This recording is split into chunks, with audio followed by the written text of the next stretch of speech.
Amigas, amigos, ¿qué tal? ¿Cómo le va? Qué gusto de estar con ustedes en otro divague, pasadita a las 12 de la noche, con mi amigo el doctor Jorge Marfetán y con un invitado muy especial que hacía tiempo que estaba en carpeta, porque realmente se lo merece. Creo que Una vida en el aire, sí, historia de 50 años en la radio, Luis Parodi Sacchetti, que a ver...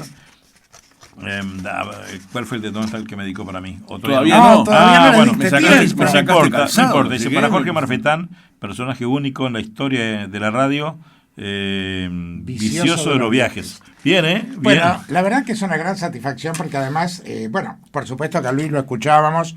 Nosotros fuimos grandes seguidores del Sport porque éramos amantes del ciclismo, amantes de todo lo que hacía Radio Sport, por donde desfilaron figuras legendarias, que después algunas recordaremos seguramente. Pero aparte tuvimos la fortuna de estar trabajando en Radio Sport, en un programa que iba los domingos de noche, a las 10:30. Cuando yo empecé a trabajar contigo, salía corriendo de la calle Andes. ¿Qué hacían para llegar? Y hacíamos un programa variado con René Azar, que era una actriz de radioteatro ya fallecida. Uh-huh. Y me acuerdo haber trabajado en el apartamento de la calle Eduardo Acevedo. ¿Cómo no? Casi Guayabos, allá en un octavo piso, en tu casa. Nos dimos el desalojo, le di el desalojo a mi familia para poner la radio. Me acuerdo de Pedrito Chajías, que era el operador que nos asistía siempre, el carmelitano. Y después tuvimos la fortuna de asistir y de ver inaugurar esa preciosa casa de la calle Andes, que era entre Canelones y Maldonado, y que fue donde estuvo Radio Sport hasta que pasara el Grupo Sarandí, ¿no? Luis, amigos, está Luis Parodi, Tenemos mucha audiencia en común, o sea que mucha gente que te escucha en la mañana y le dice a Musicalísimo lo que vos decís. No me digas. Sí. Gente que se clava conmigo, después se clava con ustedes. Exacto.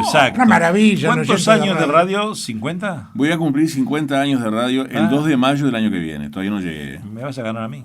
Bueno, ¿y cómo comienza? Vos sos más joven que yo. 58. Yo tengo 71. Yo estoy corriéndote. Cuando vos tengas 71 vas a haberme pasado por lejos. Sí, bueno, si uno puede llegar bien de salud a los 71 años. Te veo impecable, estás bien, Mi madre me dio de mamar hasta los 3 años y pico. Nació mi hermano y yo seguía enganchado en una teta y en la otra. Y eso dicen que es bueno para la salud y si no que lo diga el doctor. Habitualmente es lo que se recomienda más ahora, donde otra vez se ha vuelto a la lactancia prolongada para no romper ese vínculo tan importante. Pero hice un impasse de algún pequeño tiempito y después seguí prendido las tetas. Bueno, ese es otro tipo. Ahora, antes que te pregunte, Marfetán, ¿sos de familia radiera o al menos de difusión o televisiva o radial? Porque son dos hermanos que hacen radio. El viejo, la vieja tuvo algo que ver. ¿Por qué y a qué edad te empezó a gustar la radio y por qué? Mi padre era peón en una barraca de materiales de construcción cuando yo nací. Antes había sido trabajador rural con mi abuelo, con su padre que vino de Italia en un vapor en tercera clase a probar suerte acá junto con su hermano.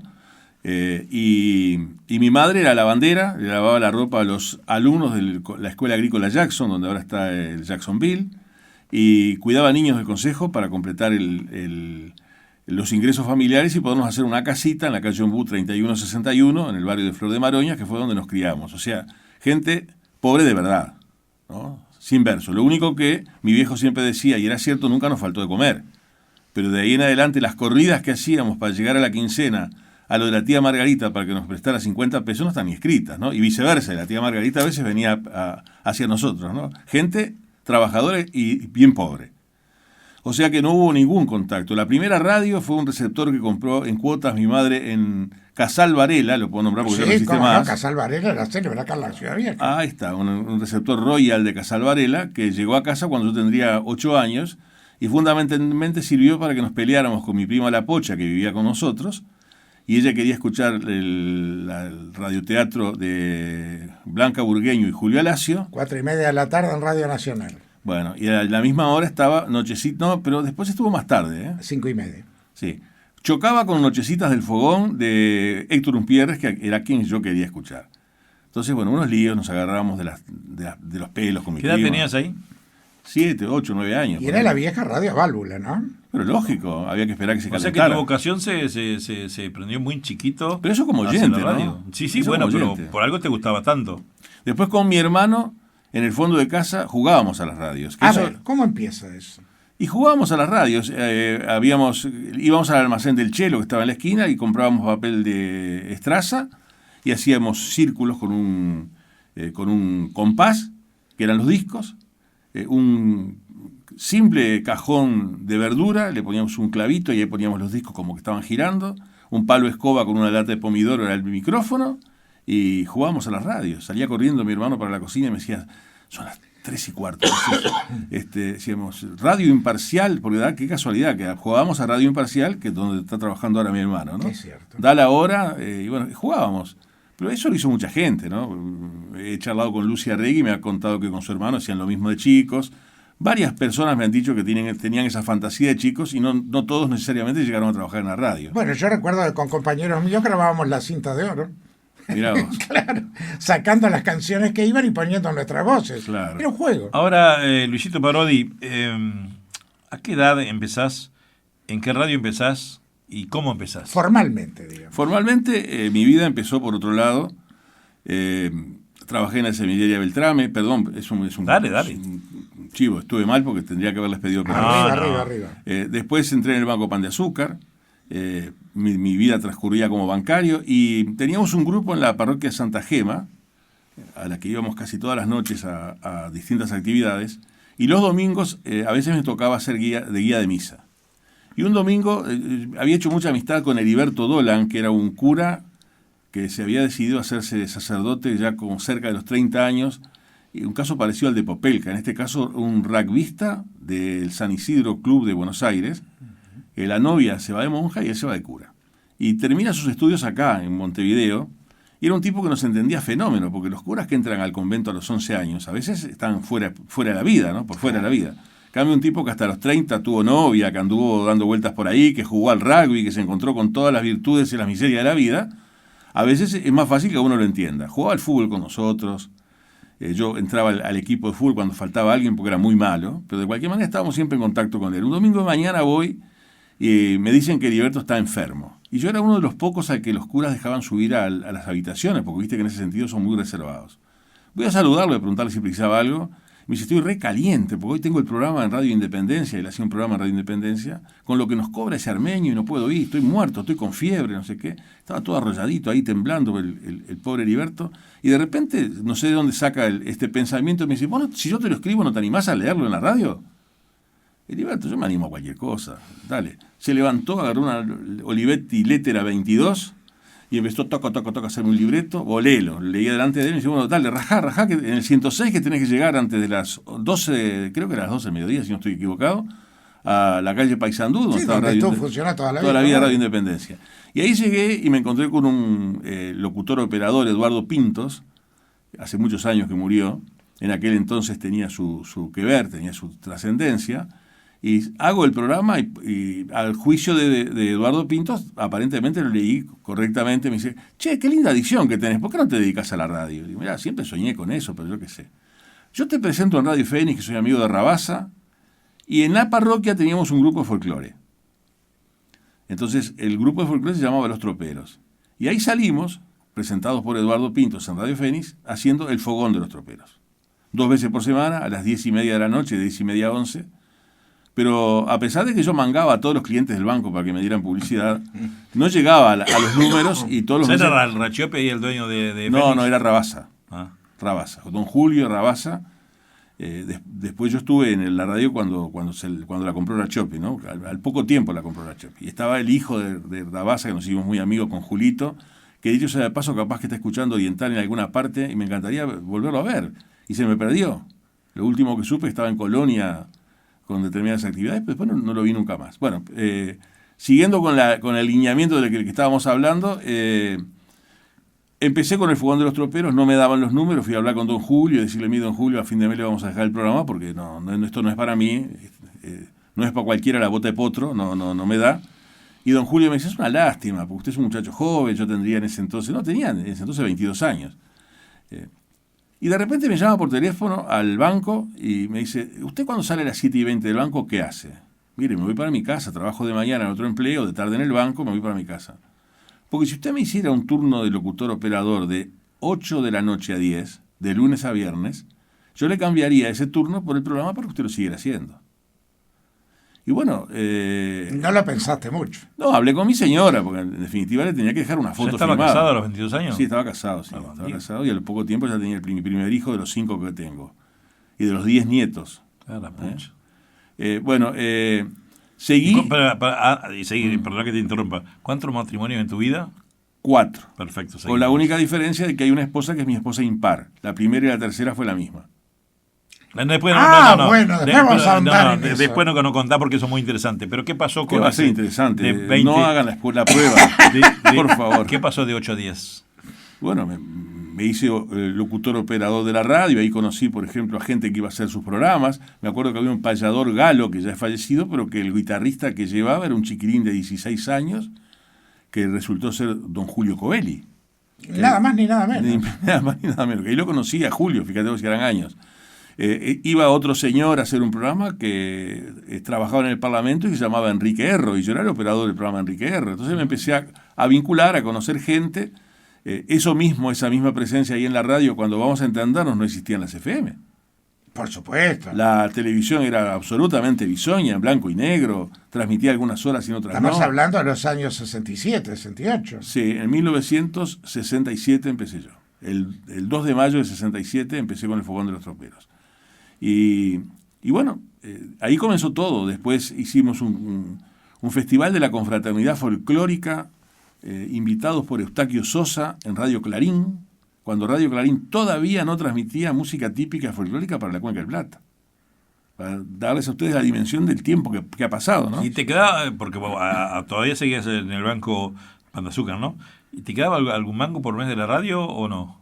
Porque como tenías que pagar espacio y todo eso. Al principio no, al principio era toda una cuestión vocacional, un divertimento, un hobby. No nos dejaban, no nos quedaba nada. Muchas veces teníamos que poner, ¿no? Y en el año 69, de cualquier manera, yo ahí ya vi que por ahí venía mi vida, y en el año 69, cuando vino aquel conflicto grande que cerró el transatlántico, el regional, Banco del Sur, Altaví Martínez, yo qué sé, una cantidad de bancos que cerraron en ese año, nos ofrecieron X cantidad de sueldos a los que nos quisiéramos ir del banco, yo no me acuerdo cuántos eran, pero una cantidad interesante de dinero, y yo agarré viaje y me fui. Y ahí me empecé a dedicar casi que por completo a vender publicidad. A vender publicidad.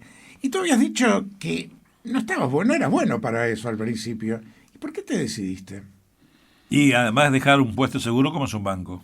Bueno, digo, si a seguro se lo llevaron preso. Bueno, no fue ¿Vos tan estás seguro de entonces. estar de mañana vivo? No estás seguro, yo tampoco. No, y el Banco Pan de Azúcar después no fue tan seguro tampoco. No pierdo tiempo en cuidarme, la vida es lindo peligro. Del peligro del amor mi madre tuvo 5 hijos, decía Facundo Cabral. Si ella se hubiera privado de mi padre y su fervor, a la reunión de esta noche le faltaría un cantor. Bueno, empezaste a vender publicidad, pero la Poeta. voz... No, la voz... repito a Facundo Cabral. Sí, bueno, pero hay que tenerlo todo en la mente. La voz al aire. Es decir, tú empezás a vender publicidad, pero seguís en los micrófonos, haces una pausa... No, en los micrófonos seguí siempre porque estaba de locutor operador, porque hacía el programa del Fogón de los Troperos, porque después hice ese famoso festival de la confraternidad folclórica. Atrás del festival de la confraternidad folclórica surgió una oportunidad y empezamos a hacer en Canal 4 las Semanas Santas al mediodía, un programa que se llamó, yo ahora me confundo, ¿no? Creo que se llamó Americanísimo, no sé, porque es parecido al de Juan Carlos López. Americano es el de Juan Carlos. Entonces este era Americanísimo. Que dicho acá hay fotos en el libro de ese programa, ¿no? No te cumplí, te prometí que te iba a traer antes el libro, te pido disculpas, Marfetano. No, por favor. Empezamos a hacer ese programa una vez por año. Tengo una anécdota muy divertida porque también lo hacíamos a puro corazón.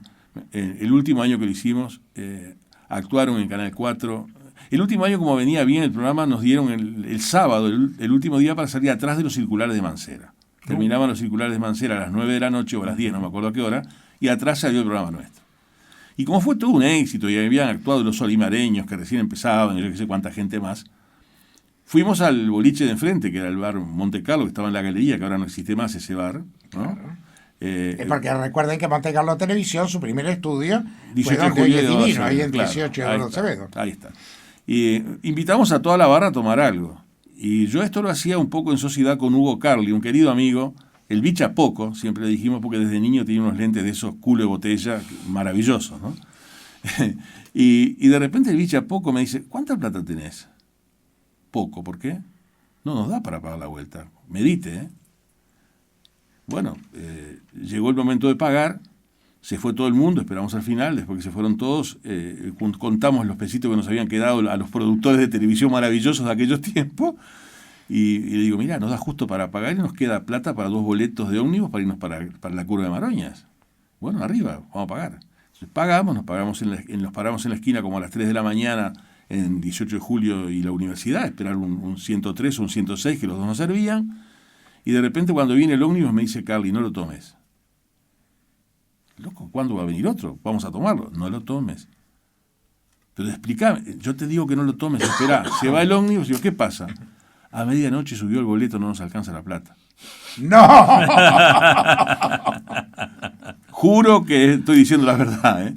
Bueno, el pobre Hugo Carli llamó a su padre, que tenía un almacén y bar en la calle Rubén Darío y Mateo Cortés. ¿A las 3 de la mañana? A la vuelta donde vivía Víctor Bayán, que también era del barrio, y fue compañero del liceo mío. Y así lo llamó, ¿qué otro remedio? Y mirá, nos pasó esto, vamos a ir en taxi, levantate para pagarnos el taxi, porque no tenemos un mango. Nos dijo de todo el viejo Carli, ¿cómo van a hacer un programa de televisión de esas características y quedarse sin un peso? ¿No es que son unos inconscientes? Tenía razón, Carli, ¿no? Por supuesto, toda la razón del mundo. Bueno, es una historia más. Bueno, y todo esto, ¿cómo fue la irrupción a la televisión? Porque no es lo mismo ser locutor operador en una radio que enfrentarse a cámaras que eran muy distintas que las de ahora. Ahora la cámara uno lo sigue, en aquella época había que mirar las cámaras. Era todo muy precario. En este libro decidimos no hacer prólogo y hacer epílogo. Y el epílogo es una charla que mantuvimos con 3 compañeros de trabajo en la época del Espectador, con Fernando Vilar, Martín Les y Javier Lazarte. Los 3 trabajaban conmigo en el Espectador en un momento. Entonces los invité para una charla, o sea que ellos me hicieron un reportaje a mí. Y ese iba a ser el epílogo del libro. Y Fernando Vilar me hace la misma pregunta, ¿y por qué no seguiste en la televisión? Y yo le digo a Fernando, porque en la televisión era espantoso. Y él me responde, ¿y quién te dijo que en la radio no? Y bueno, es una pregunta que quedó colgada. A lo mejor tiene razón Fernando, pero digo, en definitiva en la radio por lo menos me gané la vida, ¿no? Pero qué raro que dijiste eso, porque el que más y que menos que hace estos medios le encanta la televisión. Era otra televisión, no la de ahora, ¿eh? Vos sabés que la única vez que yo tuve que ir a un psicólogo, que fue cuando me divorcié la primera vez, la psicóloga llegó a la conclusión de que yo soy una persona tímida. Y yo casi que me la río a la mujer, ¿no? Porque en definitiva... Pero en definitiva después me demostró que ella tenía razón. ¿En qué te lo demostró? Por ejemplo, me preguntó qué hacía yo en los recreos cuando iba a la escuela, y yo me quedaba solo en un rincón, no jugaba con nadie. Me preguntó cómo me había ido en mis primeros contactos con el sexo opuesto, y me costó horrores. Y bueno, empezamos a analizar y en definitiva yo he hecho una cantidad de ejercicios para superar mi timidez, pero de características soy tímido. Y por ejemplo, yo los admiro cuando veo que tú, especialmente Abel, que organizás comidas con la gente, que yo a veces también las he hecho, pero me cuestan enormemente. Cuando cumplimos 10 años con Parodiando, que hicimos una fiesta en el Ateneo de Montevideo, me salvó Laura Inés Rodríguez, que en ese momento era la co-conductora, una leona. Ella está para hacer televisión en cualquier lado y comerse a los niños crudos. Pero yo me abataté de una manera que me perdí del libreto, no sabía ni dónde estaba parado. El público como que me saca. Lo mío es acá, este es el lugar de mi vida, el estudio de una radio. Lo tuyo no es trabajar con público. No lo público. No. Mirá, qué cosa extraña, un tipo que tiene esa sabiduría que tenés vos. Bueno, es un elemento de la timidez. Esa impronta que tenés vos, no enfrentarte con el público. No me gusta. Porque es lo mismo. Si lo tengo que hacer, lo hago. De hecho, claro. Yo tengo 4 empleos, ¿no? Uno como conductor del programa, otro como libretista, otro como vendedor de publicidad y otro como cobrador de publicidad. O sea que tengo que ir a vender, o me tengo que enfrentar con el público, tengo que ir a cobrar, o me tengo que enfrentar con el público. Sí, no, pero no un público masivo. No, y aparte me cuesta. Si pudiera no hacerlo, no lo haría. Ahora, después de esa historia de televisión, ¿cómo sigue el tema? Dijiste la televisión no, la radio es lo mío. Y seguí haciendo programas de radio. ¿Dónde? Mira, estuve después de Radio Clarín y de Radio Fénix, que fueron las 2 primeras radios mías, estuve en Radio Centenario en el año 70.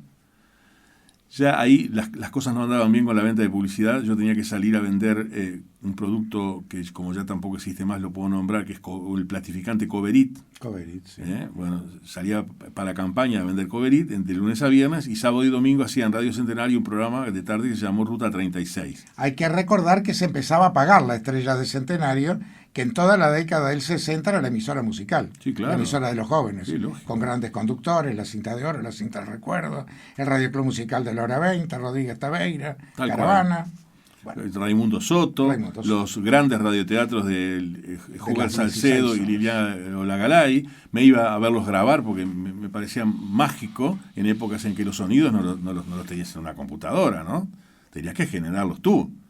Si alguien le daba un balazo a otra persona, tenías que tener dos maderas duras, golpearla una contra otra y te da perfecto el sonido del balazo. un incendio estrujando hojas. Exactamente, o la lluvia, pone tiritas de celofán en un ventilador. Si querés que llueva poquito, pones despacio el ventilador, y si querés que llueva mucho, dale más fuerza.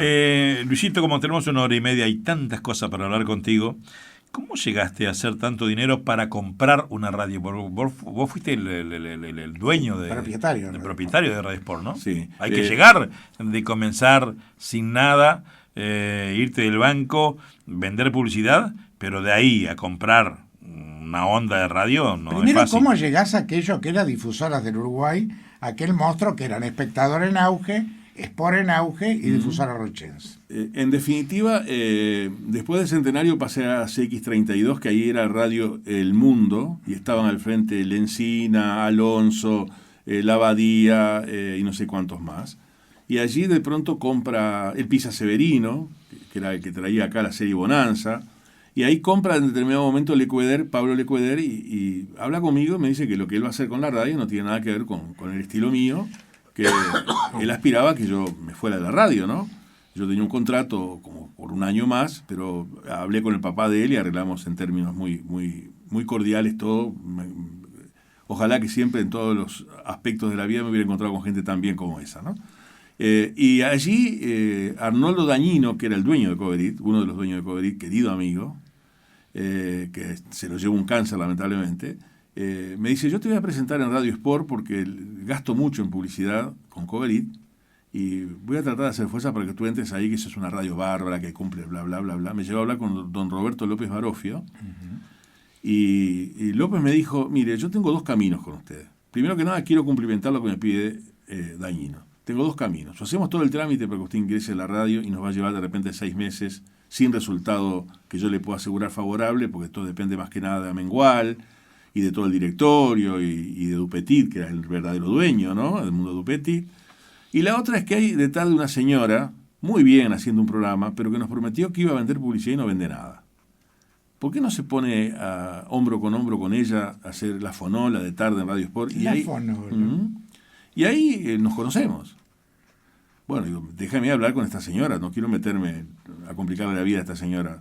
Bueno, hablé con Beatriz Banchero, ella estuvo de acuerdo, empecé ahí haciendo la fonola, al tiempo hicimos Los Trotarenas, que era un programa de las playas, y un día en La Paloma yo llegué a conocer a Dupetit, que nunca iba a la radio, ¿no? O sea, donde el mundo Dupetit, el propietario de la radio, tenía a Amengual, que le manejaba todos sus negocios en un tiempo, después se fue a Amengual porque hubo problemas familiares que no los conozco ni los quiero conocer, y cayó allí un capitán de navío. En aquella época en todos lados caían militares, no sé ni cómo ni cuánto, ¿no? El hecho concreto es que hago Los Trotarenas, conozco a Dupetit de casualidad, yo voy a venderle publicidad del Hotel Bahía de La Paloma y estoy conversando con el Gordo Junior, es un personaje en La Paloma, ¿no? Y el Gordo me dice: no, este año no quiero espectador, este año quiero hacer publicidad en Radio Carve, tráeme las tarifas de Carve. Le digo: mira, Gordo, yo trabajo para el Espectador y Sport, pues ya vos igual te dan la comisión en Carve. No, pero no se trata de eso, pero aparte siempre te tratamos bien, siempre tuviste resultados.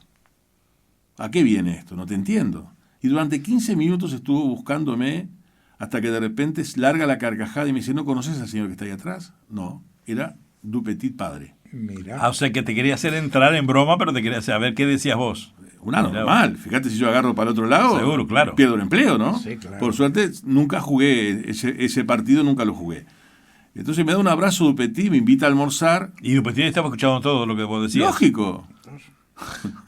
Me invita a almorzar Y cuando muere Dupetit, me llama el hijo y me dice, mira, mi padre me dijo que si yo tenía problemas, entre las 2 o 3 personas de confianza que había acá estabas vos.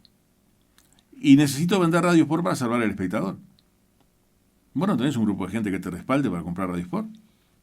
Y ahí es donde yo pego el salto de una situación de absoluta intrascendencia como un vendedor de publicidad más, un conductor más, a tener la posibilidad, ¿no?, de engancharme en otra cosa. Pero ya no eras un conductor más, porque Los Trotaneras tuvo muchísimo éxito. Sí, claro, sí, es verdad. Si digo otra cosa, no digo la verdad. Es verdad. Eso yo lo recuerdo Qué memoria que tenés, Marfetán. Sí, yo soy un tipo de radio. Sí, claro.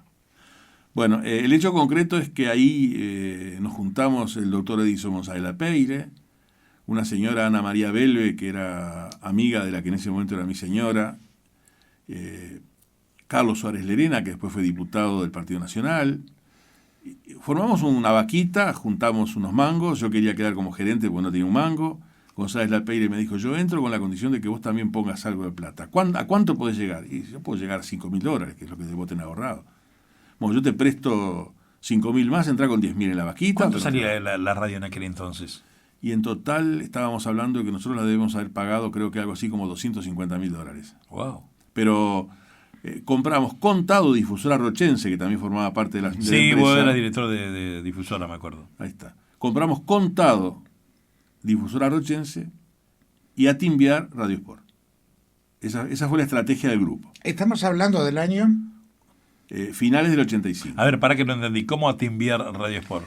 Todo a pagar, a ver, si nos va bien seguimos y si no se la devolvemos, que vamos a hacer. Pero tenemos asegurada la plata con Difusora Rochense, que era una radio que estaba saneada, que estaba bien vendida, que facturaba muy bien. ¿Y salió cuánto en aquel momento?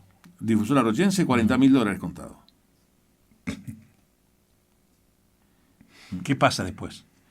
Demuestro de forma fehaciente, terminante y absoluta de que puede ser que fuera más o menos pasable como conductor de programas, como vendedor de publicidad, pero como empresario soy un desastre.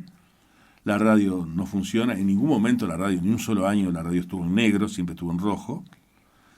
Nos fuimos endeudando, las cosas no funcionaban y por allá por el año 90 y a pesar de eso, esto se veía dentro de una habitación como esta, los directores y Marisa Natario, que era mi secretaria, y nadie más se enteraba, porque nos ingeniábamos para cumplir, pagar todo, a fuerza de pedir préstamos y de hacer calecitas con cheques y yo que sé cuántas maniobras más que nos fueron desgastando. A mí me llamó la atención, yo no te conocía, pero sí te conocía de nombre, Luis Parodi, que era el único que sonaba, que era el dueño de la radio. Me llamó mucho la atención cuando la vendiste. Digo, qué raro, yo no te conocía personalmente, sí te conocía de nombre. Digo, qué raro que este hombre venda una radio en un momento bueno para la radiotelefonía uruguaya.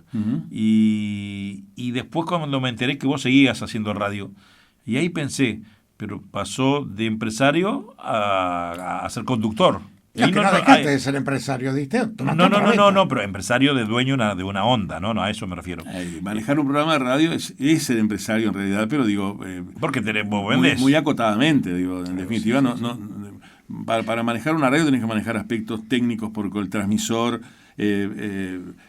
contables, o sea, tenés un abanico de cosas que no es para cualquiera la bota de potro. Ahora, ¿cómo tomás aquella Radio Sport del año 85? Porque... por ahí desfilaron figuras enormes en el fútbol, en el básquetbol, en el ciclismo. Yo me acuerdo de Sagrada, de Carleo, de Flangini, de Bocio, de Magnani, aquel dúo de locutores fenomenal de Dante Fabi y Saúl Vázquez. Bueno, el Gordo Arena, yo era un niño cuando lo escuchaba. Tanta cosa que tenía Radio Sport. Terres, el Gordo Arena. El 633. Cuando escucha Cambio Gómez, hacerlo rico se propone. Sí. Bueno, ¿y cómo la suspensión que se, la suspensión que se llevó el Gordo Arena porque Pelotas Mauri, había una casa de deportes llamada Mauri y fabricaba pelotas de fútbol. ¿Qué pelotas tiene Mauri? Lo suspendieron 15 días cuando dijo eso. ¿Pero lo suspendiste vos o No, yo ni lo conocía el Gordo Arena, estamos hablando de los años 50. No, en los años 50 decir qué pelotas tiene Mauri al aire era gravísimo. Sí, claro. Terrible. Claro. Pero ¿cómo tomás Radio Sport en aquel momento? ¿Qué encare le das? Porque uno de los grandes temas que había era la Vuelta Ciclista del Uruguay.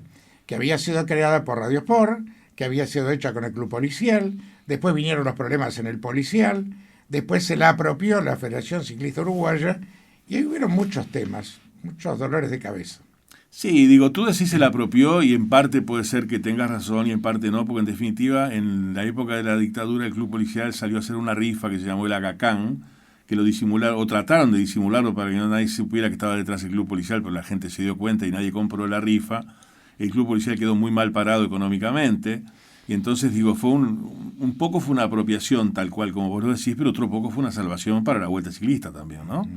De la misma manera, después cuando entra el capitán de navío Washington Villar a dirigir Radio Sport, que fue la época en que el Club Policial estaba en el lío este del Agacán, viene el Club Policial a la radio en la vuelta del 83 al 84 y nos pide un adelanto a cuenta de los derechos de la radio porque tenían cheques girando por ahí sin fondos y tenían que solucionar una cantidad de problemas. Y con López Barofio decimos, bueno, el planteo debe ser, nos piden 400.000 pesos a cuenta, vamos a darle 40. Pero por lo menos que nos firmen un papel, porque la vuelta es de ellos. Por más que la haya fundado Radio Sport y todo lo que afectivamente me quieras contar, jurídicamente la Vuelta Ciclista es del Club Policial, ¿no? Entonces, si no se la damos nosotros la guita, se la va a dar otro y nos vamos a meter en lío. Le llevamos este planteo al mandamás, que era Washington Villar, y él dijo, a Milico no me van a ganar, no le den nada. Y bueno, nosotros no le pudimos dar nada porque recibimos la orden de no dar nada y... Pero vos no eras el dueño de la radio. No, yo era, en ese momento era... en la administración de Dupetit había ascendido a jefe de programación de la radio. O sea, todavía no habías comprado la radio. Correcto. Correcto. No era mía la radio, no. Yo era empleado. Era un empleado de cierta jerarquía, de una jerarquía media, pero no era empleado. El director de la radio era López Barofio, yo era el que junto con Mañani éramos los que le seguíamos en jerarquía a López Barofio. Hicimos ese planteo, no funcionó, y vino Olivar Cabrera, puso la plata, y legítimamente... ¿Esa es la causa por la que Sport pierde la Vuelta del Uruguay? Esa es la causa, ni más ni menos. Y todo lo demás son papeles de color. Ahora, ¿tú considerás que Sport debió perder la Vuelta del Uruguay? Pero para Jorge, si no la gente no entiende, la gente que está escuchando. Porque vos te has escuchado todo, pero yo, por ejemplo, no sé la historia y como yo, muchísima gente. Cuando Olivar Cabrera, que llevó la Vuelta Ciclista de Uruguay a Oriental acá, a esta radio, tal cual. Cuando él le paga al policial, ¿ya ahí hace contrato con Oriental? No. Deja Sport, ¿cómo fue la cosa? El Olivar Cabrera compró él los derechos de la Vuelta y por lo tanto compró el legítimo derecho de llevarlo donde él quisiera. A eso me refiero. Después habrá hecho los contactos que habrá hecho Olivar Cabrera, yo no los conozco porque en aquel momento nosotros nos presentábamos públicamente como los grandes enemigos de Julio Olivar Cabrera, porque teníamos que defender la nuestra. Pero todos sabíamos adentro de la radio cuál era el problema, ¿no? Digo, que Olivar Cabrera, fenómeno, se estaba metiendo con un evento que había organizado otra radio, iba contra el código del radiodifusor, todo eso es cosas muy, muy románticas y muy lindas, pero cuando llegaba el momento de la guita, ¿viste que? Pero no, fue ahí que pasó a Oriental a Olivar Cabrera, porque cuando yo llegué a Oriental hace 32 años atrás, ya estaba Olivar Cabrera con la Vuelta. No, el Olivar Cabrera el primer año que transmite la Vuelta fue en 1985. Pero cuando yo llegué, no sé quién era entonces el productor, pero cuando yo llegué ya existía, o vino después, no me acuerdo bien. El primer año en que Radio Oriental participa en la Vuelta Ciclista fue en el año 1985. Y bueno, yo entré en 1984, o sea que a un año después. Seguro. Y en el 86 nosotros nos hacemos cargo de la dirección de la radio y salimos a transmitir la Vuelta sin derechos, sabiendo que no lo podíamos hacer y que estábamos con todas las de perder, pero fue una estrategia de marketing. Esa ¿no? transmisión fue heroica. Fue la desde lugares escondidos. Pero fue la que Sácara, por ejemplo, estaba... mirá que puedo equivocarme de pe a pa, una que yo veía por televisión, que los que transmitían en Sport estaban todos atados. No, eso fue más adelante. Todavía no habíamos llegado a eso, pero en esa ocasión nosotros decidimos transmitir la Vuelta sin tener los derechos. Y ahí se generaron una cantidad de situaciones, algunas de ellas muy dramáticas, que pudieron haber terminado muy mal, ¿no? Pero todo afortunadamente salió. Y después de esa transmisión, Daniel Romay, a vos te conocí la primera vez que te vi, estabas almorzando en un restaurante por allí, por Palermo, por esa zona. Con Daniel. Sí. Y yo fui al mismo restaurante con mi querido amigo José Traibel, otro que se me lo llevó el cáncer. Vos sabés que los partidos de truco me salen mejor del otro lado que la calle a esta altura, ¿no? Caramba. Y entramos con Traibel y me dice, ese es Abel Duarte y ese es Daniel Romay. Yo ni los conocía a ninguno de los dos. fue la primera vez que los vi. Me dice, seguramente deben estar arreglando algún asunto de los bailes, porque mira, Abel Duarte le deja guita a Radio Oriental con los bailes que ni te cuento. Y bueno, me hizo todo. Estaba bien informado tu amigo. Todo un perfil de cómo era la de la interna, de lo que deberían estar haciendo Daniel Romay y vos allí en ese restaurante. Por supuesto que ni nos saludábamos ni nada que se le parezca, porque no había ninguna razón para hacerla, ¿no? Bueno, pero no sé en qué estábamos y me fui. No, habíamos quedado en el tema de cómo Olivar Cabrera había adquirido los derechos y cómo la radio había hecho esa primera transmisión de contrabando. Totalmente de contrabando, basados en que todavía la radio estaba a nombre de Difusoras del Uruguay, que ya la había comprado Ventilor, que nos iban a hacer un juicio y que nos lo iban a ganar, pero que cuando nos ganaran el juicio, el juicio se lo iban a ganar Difusoras del Uruguay, que en ese momento no iba a tener nada. Ese fue el razonamiento, además que se dio perfecto, porque con mi amigo José Traibel nunca perdí ninguna, ¿no? Hasta cuando perdíamos sabíamos que íbamos a perder. Un genio como abogado. Fue una buena estrategia. Una muy buena estrategia, apoyada además por González Lapeyre en aquel momento. Y ese era el año que teníamos para hacerlo. Entonces Daniel Romay, según me contaba Olivar Cabrera, lo llamó, le dijo, dígame una cosa, tiene 355 días en el año para humillar a Radio Sport. Y se mete con Radio Sport en los únicos 10 días que Radio Sport es fuerte, que son los 10 días de la vuelta. Arregle o no le vendo más el espacio. Entonces Olivar Cabrera me llama a mí, nos reunimos a almorzar en Morini, y ahí llegamos a un rápido acuerdo con Olivar Cabrera, en base al sentido común. Le digo, mira Julio, yo no aspiro a que Radio Sport tenga la vuelta en exclusiva nunca más. Porque eso, vos ya ganaste un derecho, bien o mal, sos medio bandido, pero eso es un tema que queda de costado, ganaste un derecho. Vos tampoco aspires a que Radio Sport no la transmita, porque Radio Sport es la creadora de la vuelta. Entonces vamos a hacer una cosa, cuando vos tenés los derechos, nos vendés al 50% los derechos a nosotros y viceversa. Nos damos la mano y nos dejamos jorobar, no nos peleamos más. Y así fue. Y nunca más tuvimos problemas con Julio. ¿Pero transmitían las dos radios? ¿Seguro? Sí, pero ya el equipo no era de Sport. No, varios años fue de Sport, sí. Y otros no. Se fue de a poquito. Pero ahí en ese momento Oriental tomó un auge con el ciclismo impresionante. Yo que estaba ahí lo veía. No, claro. Y no lo perdió Sport. Aparte eran emisiones enormes que empezaban a las 6:30 de la mañana hasta las 4:30 de la tarde. Hasta las 4 seguía yo después. En los fines de semana seguía... Olivar Cabrera es muy bueno vendiendo publicidad para el ciclismo y nosotros no le íbamos en saga y hasta de repente me llamaba Julio y me decía, mira, tengo 2 hierbas y yo puedo llevar una sola, ¿querés llevarte esta otra? O viceversa, o yo lo llamaba y decía tal cosa. Pero Luis, Parodi, yo hablaba con Roma, digo, pero escúcheme Daniel, yo empiezo a las 4 de la tarde, está todo bien vendido, excelentemente vendido, esta gente termina a las 12:30 la carrera y va hasta las 4:30. Sí, a ver, pero lo que pasa es que pagan muy bien, vos estás ahí. Claro, pues venía todo el resumen de la etapa. Claro, ya repetían todo, 4 horas al santo cohete. En santo cohete porque no nos escuchaba nadie en esas 4 horas, pero el tema es que las cifras que se manejan en la Vuelta Ciclista son absolutamente siderales. Entonces, para poder cumplir para descargar toda la publicidad que tú habías vendido, tenías que seguir hasta que se termina el fichero. ¿Cómo fue el lío con mi amigo Federico Moreira? Mira, con Federico Moreira, en realidad, ¿Vos eras dueño de la radio ya? Sí. ¿Y él era presidente de la Federación Ciclista? No, era corredor. Era corredor todo. Era corredor. Y sale una vuelta en la que nosotros habíamos conseguido con Ramón Barreto, o sea, todo el mundo estaba esperando para que hicieran un contrato por la Vuelta Ciclista a otros medios. Se había vencido, o se iba a vencer ese año el contrato que tenía, en ese momento lo tenía Radio Sport, el contrato de la Vuelta, y le cedíamos a Olivar Cabrera de acuerdo al pacto que habíamos hecho. Se vencía el contrato y todo el mundo pensaba que estaban todos jugados para que fueran otros los totitos que compraran los derechos de la Vuelta. Y nosotros hacemos una negociación muy habilidosa con Ramón Barreto y toda la directiva de ese momento y renovamos el contrato por 4 años. Cuando se entera, la gente que se tenía que enterar que nosotros teníamos contrato por ese año que culminaba y 4 más, hay una cantidad de movidas para tratar de sacarnos de la Troya de alguna forma.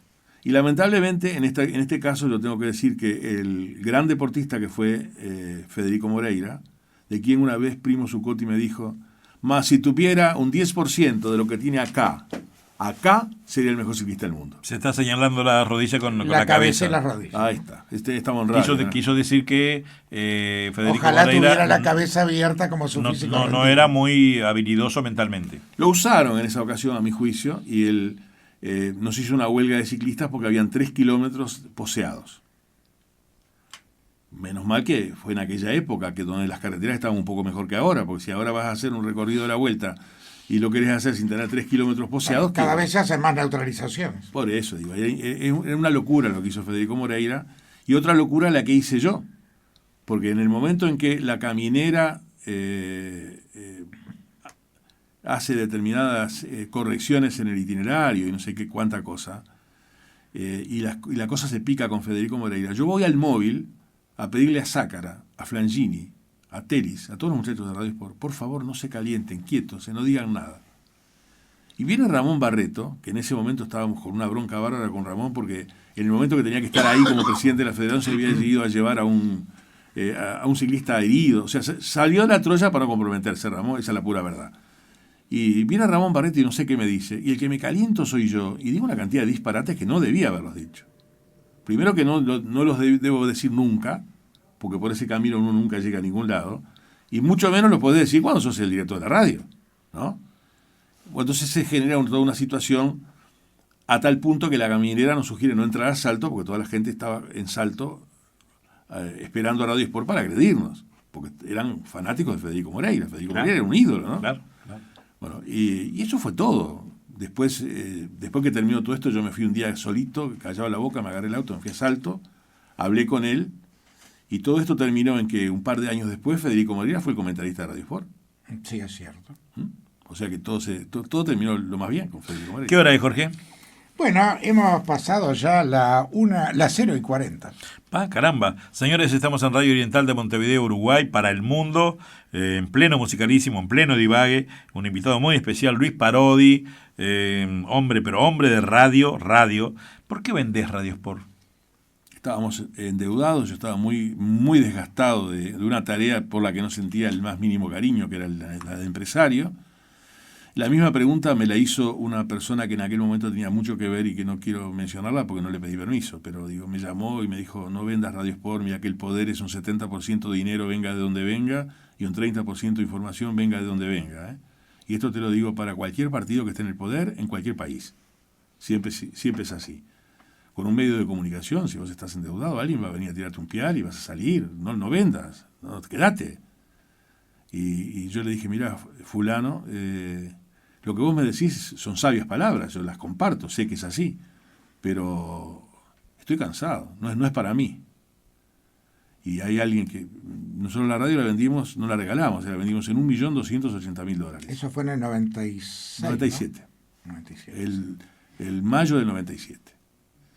O sea, Buena plata. ¿Qué te dejó todo ese lapso? ¿Pero te quedaste con buena parte de ese dinero o fue repartido entre los demás directores? No, me quedé con una parte de ese dinero, sí, no sé si una buena parte, pero me quedé con una parte de ese dinero, no me fue mal. Tuvimos que pagar todas las deudas que teníamos, por supuesto, y lamentablemente cometimos una equivocación allí y dejamos que la parte de impositiva y BPS la manejara el comprador Rodríguez Villamil, y eso nos trajo algún problema. Ahí es cuando, mirá vos, qué bueno porque me estás informando cosas que seguramente la mayoría de los oyentes que están escuchando no saben. Ahí la compra Rodríguez Villamil. Ramiro Rodríguez Villamil. Sí. ¿Ingresa al grupo Sarandí? Ya le había comprado a Mullins Radio Sarandí hacía poco tiempo. Y un día me dijo Mullins, porque él era muy, muy amigo de los Romay, bueno, fue el creador de Aquí está su disco y demás. Y yo estaba en esa reunión que estaba Romay, estaba Mullins, y él había vendido la radio. Y yo le pregunto, don Mullins, porque él tuvo... no voy a contarlo porque la estrella acá sos vos, no nosotros. No, pero contalo, porque además Mullins fue el gran genio de la radio uruguaya. Aparte, cambió la óptica totalmente distinta. Cuando yo me voy de Continente, yo le mando yo había estado en Continente 5 años, me peleo con Javier Pinto y me quedo sin radio. Entonces le mando, por eso lo caballero que fue Mullins, eso es lo que lo recuerdo, la gente buena que era. Cuando le mando una carta, le pido una entrevista, a las 8:30 de la mañana me recibe en Sarandí. Y le llevo un cassette Y era a la semana me devuelve el cassette.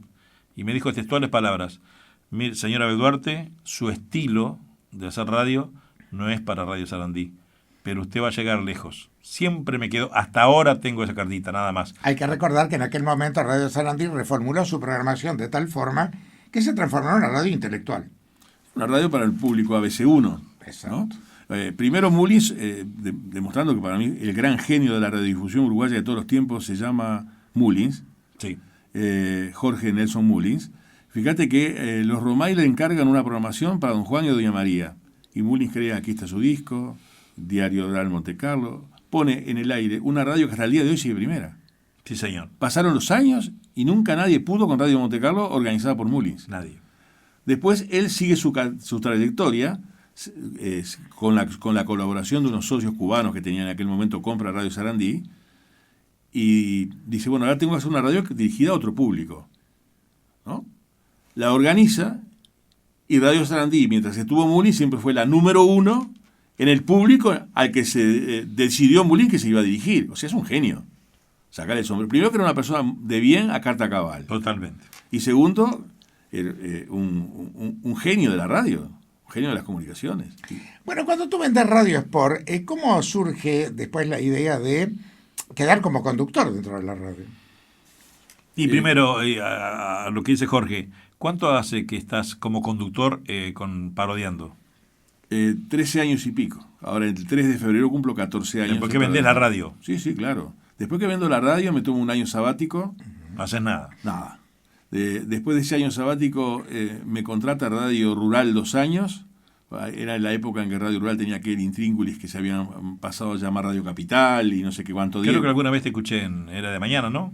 No, yo hacía no sé, hacía un programa de noche, de O madrugada. alguna vez te calle escuché. Colonia, ¿puede Sí, ser? sí. Estaba en la calle Colonia. Alguna vez te Radio escuché, Rural. no sé, no me acuerdo el horario, pero te Estuve escuché. 2 años sin pena ni gloria. No era la radio mía ni la radio la que yo la sintiera. Gente muy bien, vamos a entendernos. Gente de primera. Especialmente mi querido amigo Genaro Bartián, un arquitecto, que era el presidente del directorio y un hombre de la colectividad armenia, porque la radio es propiedad de uno de los tantos sectores que tiene la colectividad armenia en el Uruguay, ¿no? Y bueno, a los 2 años me fui de Radio Rural y estuve 2 años en Paysandú. Compramos con un amigo de un hijo mío Radio Paysandú, CW35. No lo sabía. Sí, estuve 2 años allá, pero la compramos ya, ahí sí que creo que hicimos las cosas más o menos bien. La compramos sabiendo que la teníamos que vender a los 2 años en el doble de lo que la habíamos comprado, y punto y aparte. Pero fue muy bueno. Y salió perfecto, ¿eh? La compramos en $200.000 y la vendimos a los 2 años en $400.000. Y teníamos a 2 personas peleándose para comprarla. Perfecto.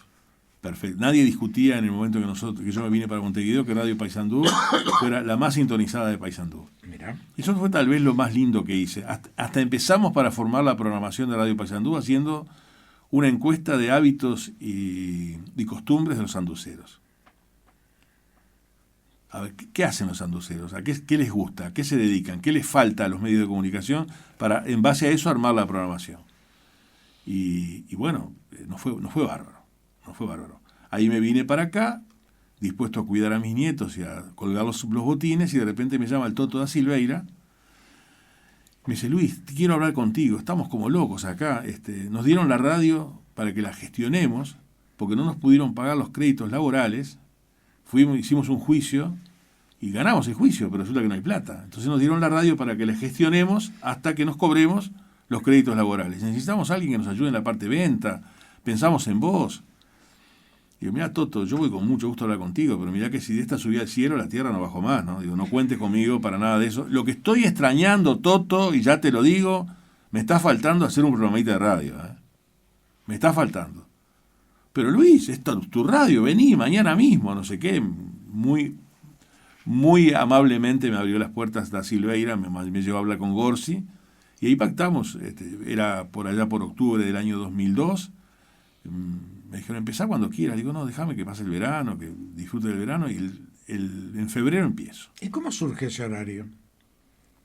Me encanta ese horario. Porque vos salís... De 6 a 8. De 6 a 8. De lunes a sábado. Y es muy escuchado, te digo, porque tenemos oyentes que yo no te escucho a esa hora, pero sé todo lo que haces. Sí, sí. O sea que sos un espía perfecto. No, la gente No, la gente cuenta. la que informa. La gente me cuenta todo. Bueno, sí, hay un público que nos escucha, así como no. Sí, sí.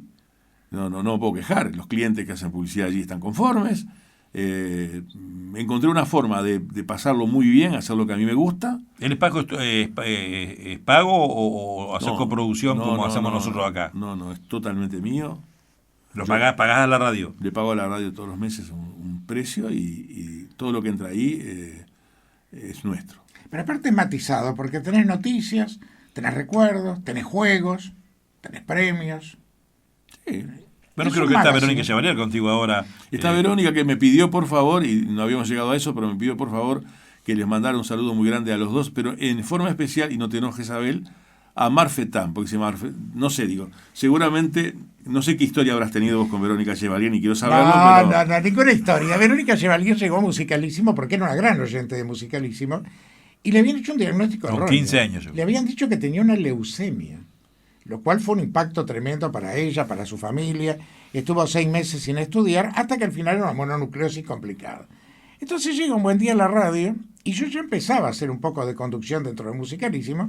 Yo trabajaba para grandes, no para chicos, pero bueno, uno se acostumbra a todo y digo, ¿no querés ser secretaria mía? Y bueno, y ahí empezó a asistirme cuando él iba a los bailes los sábados de noche. Yo me quedaba hasta las 2 de la mañana, y bueno, y ella me asistía. Y bueno, después hizo su curso de locución. Comenzaron a haber coconductoras en Musicalísimo, ya fue la segunda. La primera fue Alejandra Volpi, y desarrolló una sólida personalidad que hoy dentro del grupo Sarandí es impresionante. Una voz espectacular. Espectacular. Y es una querida amiga realmente. Y la otra locutora es la hija de Isabel, que representa Ultra Voz.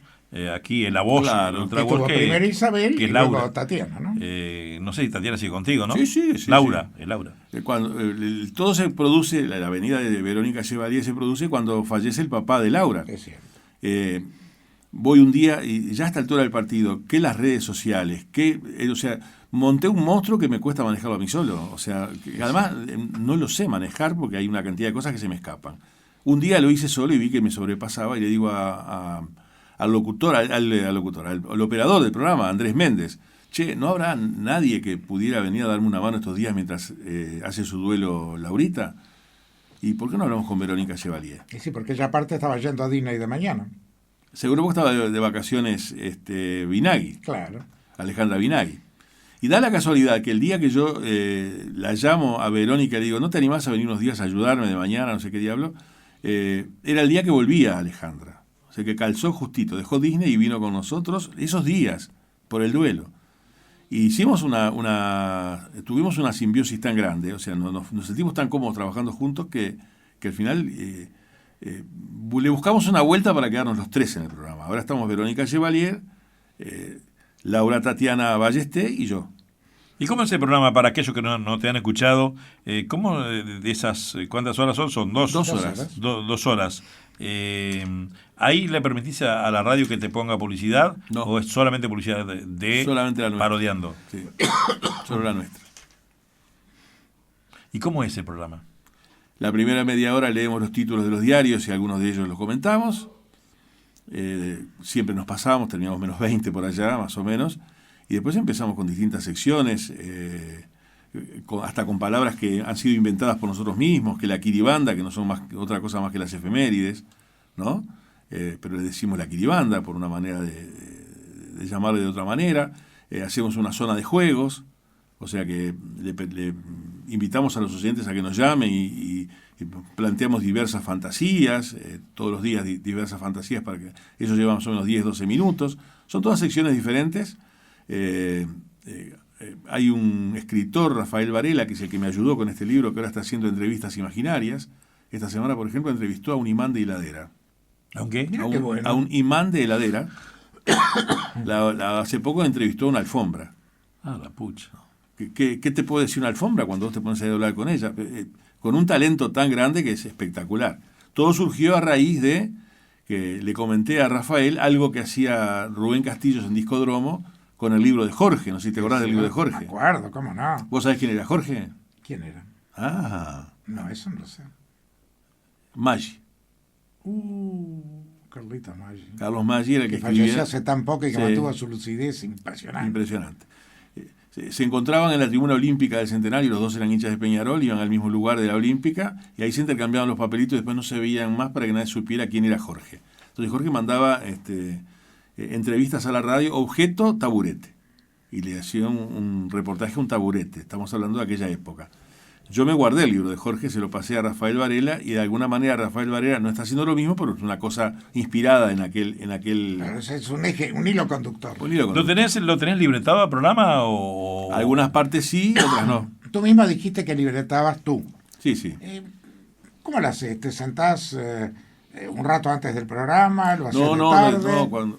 La idea nuestra es que a las 6 de la mañana, cuando empezamos el programa, tiene que estar todo preparado. Correcto. De manera que de tarde... ¿Te levantás a las...? 4:30. ¿No? 4:30. ¿Qué significa para un tipo como vos, que no sos tan grande, pero tampoco sos tan chico, con tus 70 años, levantarte 4:30 de la mañana? Supongo que a las 11 y pico ya estás durmiendo. No. Hago vida normal porque duermo la siesta. Ah, dormís una siesta, bien. Claro. Ahí está, el sueño compensador. No me saques la siesta porque me muero. Porque digo, nadie de mi familia puede estar a expensas a las 6 de la tarde de venir a hacerme una visita porque están trabajando. De manera que la vida social tuya continúa, ¿no? Y continúa en los horarios normales de la gente. Claro. Entonces tenés que dormirte una siesta. Después que me levanto de la siesta, es cuando me siento en mi casa tranquilamente con la computadora y me armo el programa para el otro día, tomando mate con mi señora, charlando. Y cuando me toca que mi señora está en casa, mi señora es profesora y trabaja mucho también, ¿no? Y así transcurre mi vida. ¿Cómo sigue la relación con tu hermano, que eran carne y uña, pero después tomaron caminos distintos? No, muy bien.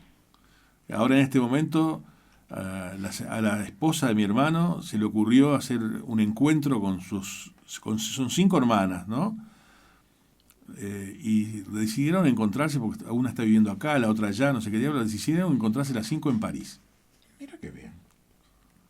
Andan mal las cositas de mi hermano, ¿viste? ¿Y él qué hace en esta radio imparcial? Es informativa. Sí, en Radio Imparcial él hace un programa suyo de 5 a 6 de la mañana, que se llama Amaneciendo Imparcial, que tiene, para el horario en que lo hace, tiene también mucho éxito, porque hay que juntar de repente 0,4 de rating a esa hora, no es para cualquiera.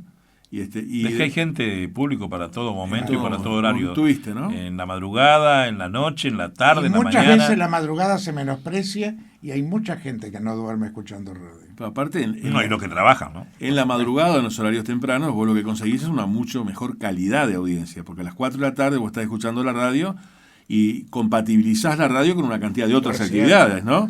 En cambio, a las 6 de la mañana, de repente estás en tu casa acostado, prendés la radio y lo único que haces es escuchar lo que te entra a muerte, lo que te dice la radio. Cierto. Porque no hay nadie que te está interrumpiendo, no hay bocinazo de por medio, no hay llamada de celular, ¿no? O sea, hay horarios que son bárbaros para la radio. ¿Tenés contrato en Sport o es un poco de palabra? No, no sé contestarte, porque yo tengo un contrato que se venció hace años y que nunca lo renovamos. Como el contrato dice renovación ficta. Se renueva automáticamente, supongo que debo tener contrato, no lo sé. Debe ser el único programa periodístico, si vos querés decir de alguna manera, porque después Radio Sport se transforma todo en deportiva, ¿no? Es el único programa no deportivo de la radio. Por eso, ahí está, no deportivo, porque yo a veces escucho, no siempre, pero alguna vez, y por ahí está Sonsol relatando el partido de la tarde, o de, no sé, y yo pienso, ¿y para qué lo relata si ya pasó el partido? Porque en la madrugada llenan espacios repitiendo relatos. Claro. O al Toto antes, porque el Toto ya no está. No está más. Aunque parezca mentira, voy a contar una anécdota. Yo participé sin querer del programa de tu hermano. Porque él tiene un chico en la parte deportiva, Santiago Carbone, que fue paciente mío y que yo lo quiero mucho, a toda la familia.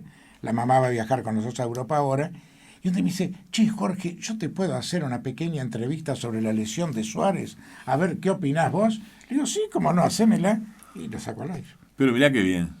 Bueno, en nombre de mi hermano te agradezco porque seguramente fue una nota muy, muy interesante, muy linda, ¿no? Luis, ¿y esto es lo que te está encantando hacer, ese programa de la mañana en Sport? No me propongo otra. Ya no estoy en edad de hacer ningún tipo de proyecto nuevo. Estoy más cerca del arpa que la guitarra.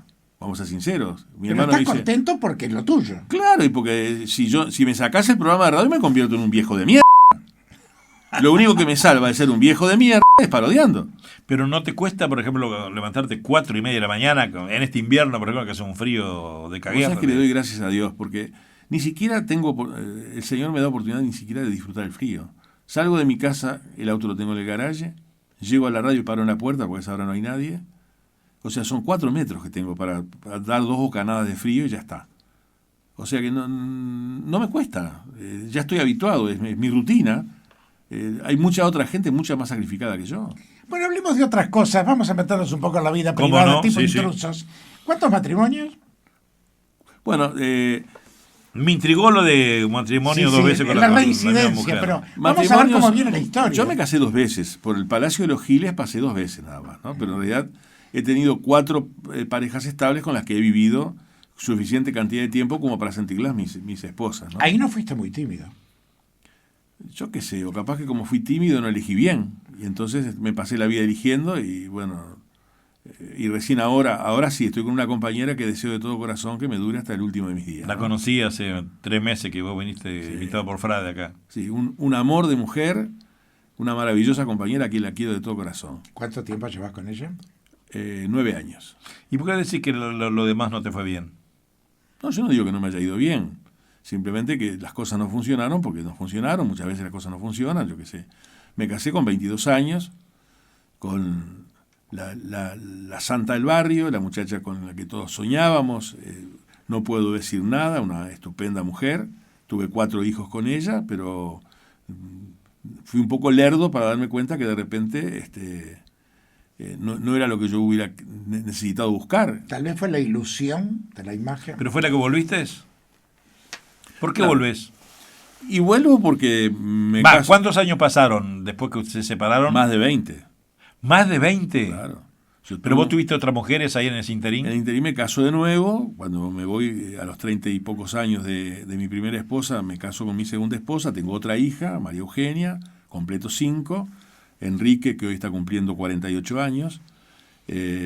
Alejandro, Juan Andrés, Ana Laura y María Eugenia. 5 hijos, con 10 nietos ahora. Me caso con una escribana, que es la mamá de María Eugenia. Estamos alrededor de 20 años juntos. Después el matrimonio con mi segunda esposa tampoco funciona y me quedo solo en un apartamento viviendo con la foto de Gardel y la guitarra, como nos pasa a todos los que nos quedamos. ¿Cuánto tiempo? Poco tiempo, porque yo no sirvo para vivir solo. Puedo vivir solo hasta que se me ensucie el último calzoncillo. Más no. La razón del artillero. Sí. Y ahí se me da por llamar a mi primera esposa y decirle: mirá, Teresa, vos estás sola, yo estoy solo. En definitiva, tenemos 4 hijos de por medio. ¿Y si rearmamos la familia? Y aceptó. Y nos fuimos a vivir juntos de nuevo. Nos compramos un apartamento, viajamos, y todo pintaba bárbaro. Para mí pintaba bárbaro. Y de repente un día me dice: mira, vos sabés que yo no me acostumbro a vivir contigo. Siempre estoy pensando que me estás clavando los cuernos como la primera vez. No vivo bien, no me acostumbro. La primera vez vos ya la había corneado, la pobre. Aparentemente, según dice ella, sí. ¿Cómo según dice ella? Bueno, No, pero si dejala ahí, no me hagas. Si hacemos No escarbes más. Un mea culpa, digamos. Tuvo razón ella. Tráeme no te pido a Monseñor, pero por lo menos un cura para que haga el mea culpa. ¿Qué querés que lo haga contigo? No seas malo. Y cuando te dice eso, que ya no se Y acostumbra, bueno, porque que tiene miedo. me pide que me vaya. Ya habían pasado, habíamos estado juntos la segunda vez como 4 o 5 años, no me acuerdo cuánto, porque pierdo la noción. Me pide que me vaya. Y bueno, cuando pude me fui. Otra vez a vivir solo, alquilé un apartamento en la calle Cebollatí y estaba a punto de irme para España. ¿Así? ¿Sí? Yo tengo un primo que lo quiero mucho y que nos vemos muy a menudo porque o él viene para acá o yo voy para allá. ¿Ya hacías parodiando? No. Perdón, sí, ya hacía parodiando, sí. Sí, ya hacía parodiando, sí, estoy diciendo un disparate. No. Yo conocí a una de tus esposas, pero no sé si fue la segunda o la tercera, que era la que te acompañó cuando inauguraste la radio nueva en la calle Andes. Esa fue la segunda, la mamá de La María escribana. Eugenia. Sí, la escribana. Ah, sí. Que en la radio trabajó muchísimo. Sí, ¿no? muchísimo. Me acompañó a muerte en la radio, ¿no? Pobre escribana. ¿Y cuánto tiempo estuviste solo después de...? Y estuve 1 año y pico solo y estaba a punto de organizando todo para conseguir una actividad para desarrollar en los medios de comunicación en España. Parecía, según me informaba mi primo Alcaín, que había una chance en la cadena COPE, que es una cadena incluso de la Iglesia Católica en España, y me iba a ir. Y de repente se me cruza en el camino Liz, que es mi actual esposa. ¿Cómo se cruza? ¿O cómo se conocen? Nos conocemos porque María del Carmen Ferreira, que es una señora que se dedica a organizar viajes y que era anunciante nuestro en aquel momento, organiza todos los años la fiesta del amigo. Ese año de la fiesta del amigo, ella, Liz, que era oyente del programa, se le ocurre ir para conocer las caras, porque quería saber quiénes éramos. En aquel momento trabajaba con nosotros Alejandro Camino, Patricia Ramela, y estábamos en una mesa ahí todos sentados y me decían, che, tenés que sacar a una oyente a bailar. Andá a la mesa principal, no puede ser que estés acá desapercibido totalmente. No me joroben, déjenme tranquilo. Yo estoy con ustedes que son mis compañeros, estoy bárbaro. Me insistieron tanto que hasta que de repente doy una vuelta así y digo, voy a bailar una, no tengo más remedio. Y por atrás mío pasa Liz Mesa. Y le digo, bueno, quiero bailar contigo. No, pero yo no sé bailar, solamente sé bailar tango, no sé qué, no sé cuánto. Bueno, acompáñame, dale que mira, me pasa tal cosa. Ahí bailamos una pieza y de repente yo quedé picado como para hablar de nuevo con ella, pero ella desaparece, se va. ¿Te gustó de entrada? Sí, me encantó. Se va, desaparece. Entonces yo al otro día en la radio digo que yo sabía que bailaba tan mal, pero no creí que era para tanto, porque bailé una pieza con una oyente y disparó, desapareció. Entonces ella llama y dice que no, que ella se había tenido que ir, porque bla, bla, bla. Ella también estaba en un proceso ahí, viviendo con su mamá, porque había estado casada y en ese momento estaba separándose y no sé qué diablo. Y al tiempo, Alejandro Camino hacía una obra de teatro en el Tinglado. Invitamos a los oyentes a ir al Tinglado a acompañar a Alejandro Camino. Vamos al Tinglado y ahí está de nuevo Liz Mesa. Y ahí le pedí que me diera el teléfono y empezamos a conversar y que no, que recién estoy saliendo, que esperá, que no sé qué, que no sé cuánto. Bueno, está. Y ahí valiente el uruguayo se la jugó y... O sea y que ahí tenés tu premio. Y el programa me dio hasta mi gran compañera. ¿Cómo es tu relación con tus hijos? ¿Cómo? Ya son hombres, mujeres. Con 2 de ellos muy buena y con los otros 3 muy mala. ¿Por qué? No lo sé. ¿Vos sos médico psicólogo? No, pero porque pregunto. si no, capaz que me das una mano. Pregunto. No sé. ¿Pero no se ven, por ejemplo? No. Hoy, por ejemplo, es el cumpleaños de mi hijo mayor y yo no lo saludo a mi hijo mayor. No porque yo no lo quiera saludar, porque simplemente él no me da la más mínima pelota. Tal vez eso estuvo vinculado a la separación. Ahí está, pasó algo puntual. A la nueva separación. Sí, está vinculado a la segunda separación con su madre, ¿no? ¿Y con tus ex mujeres cómo te llevas? O sea, con la madre de los... De los 4 primeros hijos. Exacto. No nos vemos, ni nos queremos, ni con mi primera ni con mi segunda mujer. ¿No tienen relación? No. O sea que hay un elemento de quiebre que puede estar claro, en el fondo de todo pero esto. Ni hablar que sí, ni hablar que sí. Y además yo no responsabilizo a mis hijos para nada. Es un tema absolutamente Son mío. situaciones ¿Tienen de la vida, ¿no? su vida propia? Ella tiene su vida propia, son todos trabajadores, cada cual le va muy bien en lo que hace, cosa que a mí son personas de bien, que es lo que a mí más me importa, y bueno, eso me revuelve un poquito no verme con todos mis nietos. ¿Y cómo decías que tenía 10 nietos, pero entonces algunos no los ves. No, me veo con 5 de ellos. Ahora, como comunicador que sos, y sos un excelente comunicador y un excelente hombre de radio, y los que hacemos radio somos muy sensibles. ¿No te ha dado por levantar el teléfono y conversar con los hijos que no tienen relación? Sí, estamos hablando de situaciones que se dieron ya con unos cuantos años de antelación. Yo hice todo lo posible, o creo haber hecho todo lo posible, capaz que no hice todo lo posible, o capaz que lo hice mal, ¿no? Pero entiendo que hice lo posible para tratar de mantener una buena relación con ellos. Algunos respondieron, con 2 tengo una estupenda relación, uno de ellos es hijo de mi primera esposa y la otra es de mi segunda esposa. Y con los otros no pude.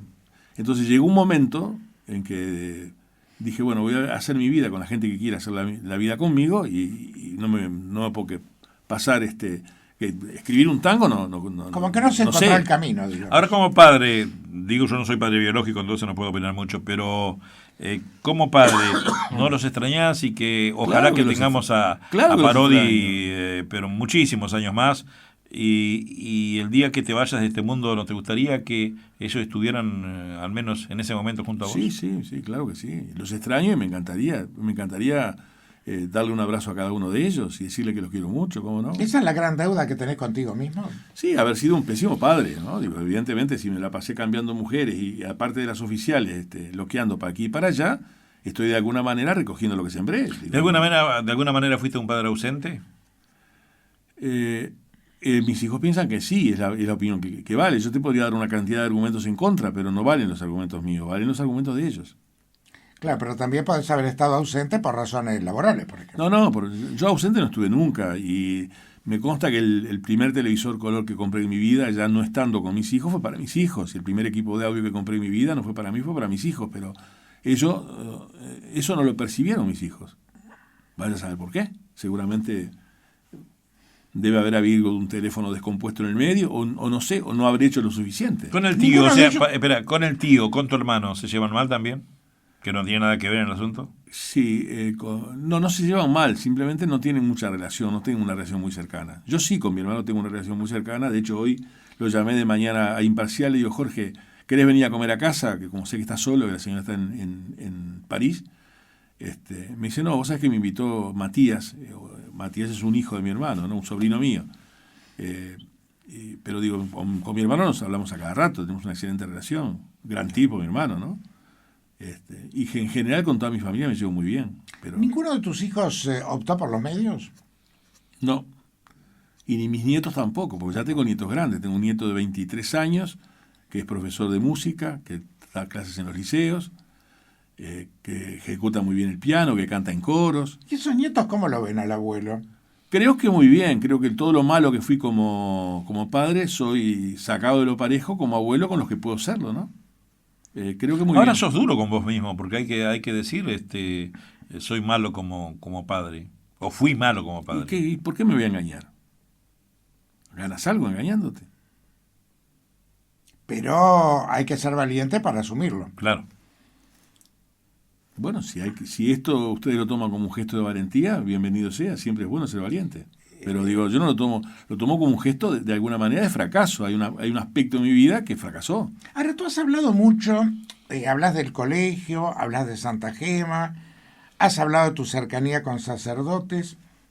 Después te voy a hacer algunas preguntas, Abel, sobre religión, pero tú que estuviste tan cerca de todo lo religioso, ¿cómo se te escapó el concepto de familia armada? No se me escapó. Digo, la vida, lo que se fue haciendo lo suyo y tuviste que a veces o nos equivocamos o no. En cada momento cada uno juega sus cartas y después vemos los resultados, ¿no? Sí, se gana y se pierde. Se gana y se pierde. Parodi, ¿por qué decidiste publicar este libro? Que se llama Una vida en el aire. Una vida en el aire, historia de 50 años en la radio, Luis Parodi. Porque tenía una cantidad de cosas que contar y... ¿Alguna que la puedas contar ahora? Bueno, yo que sé, hay tantas allí, pero digo, hay una muy divertida, que creo que es un poco, desde el punto de vista humorístico o de cosas singulares, tal vez sea la que a mí más me destaca del libro, y es un encuentro que yo tuve con Henry Kissinger en Florianópolis. Había un congreso de marketing en Florianópolis y estábamos José Traibel y yo hablando con Cochile Sheck en el diario El País, en la oficinita que le habían dejado a Cochile, en una oficinita chiquita, ¿no? Y ahí estábamos y de repente lo llama Daniel, el hermano. Y Cochile me dice, ¿no quiere ir a un congreso de marketing a Florianópolis? El primer congreso de marketing del Mercosur, estamos hablando del año 92. ¿Y eso cómo se come? No, hay una cuota de inscripción, pero mi hermano lo invita. Te tiene que pagar el pasaje, eso y nada más. Y me dice, José, anda, que esas cosas sirven, siempre sirven. ¿Y quiénes van a hablar a ese congreso? Una cantidad de gente, entre ellos Henry Kissinger y Hernán Vigi. Hernán Vigi fue aquel ministro de Economía chileno que estuvo en la época de Pinochet, que fue el que armó un poco la economía del Chile, todavía del día de hoy, porque poco han tocado, ¿no? Y bueno, me fui al congreso de marketing a Florianópolis, vino Hernán Vigi y dio una charla espectacular a su manera y con su estilo. Yo puedo algunas cosas compartirlas, la mayoría capaz que no, pero con su estilo hizo una charla magnífica acerca de la economía al estilo de los Boy Chicago, ¿no? De los Chicago Boy. Después viene Henry Kissinger, conferencia de prensa, reglamentación muy estricta, una sola pregunta por periodista. Antes de hacer la pregunta hay que identificarse y decir cómo es el nombre, a qué medio representamos, etcétera, etcétera. Eran todos periodistas brasileños menos. Vos representabas al país. No, yo representaba a Radio Sport. A Radio Sport. Al lado mío estaba Daniel Sheck representando al país. Y al lado de Daniel Sheck estaba Aldo Zucolillo del ABC de Asunción, que éramos los únicos 3 extranjeros que habíamos en el recinto. Y habíamos quedado medio para el final, ¿no? Y la mano venía mal, había ganado Clinton en ese momento en Estados Unidos, Kissinger estaba caliente porque él es republicano, no nos contestaba nada. Ejemplo, el de Larredo Globo le pregunta, ¿você piensa que el triunfo de Clinton mudará el relacionamiento con el Brasil? Y entonces la traductora le pregunta a Kissinger y Kissinger contesta, el señor Clinton no me llama para decirme lo que va a hacer. Y todo así. Ese tipo de respuestas que no te dicen nada, ¿no? Nada. Le pregunto a Daniel Sheck si él me permite mandarme una animalada de las mías y me dice, haga lo que quiera. Entonces cuando me llega el turno a mí, y lo hago como hay que hacerlo y como ustedes dos saben que hay que hacerlo, en pequeños tramos, porque si no la traductora después te cambia todo, ¿no? Digo, señor Henry Kissinger, mi nombre es Luis Parodi y represento a Radio Sport de Montevideo, Uruguay. La traductora le comunica, él me saluda. Señor Kissinger, hace media hora que lo estamos escuchando. Y a mi juicio no nos ha dicho nada.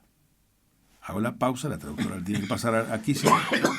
Eso sí, he comprobado que tiene un excelente tono de voz. Por tanto, le ofrezco formalmente un cargo de locutor en mi radio.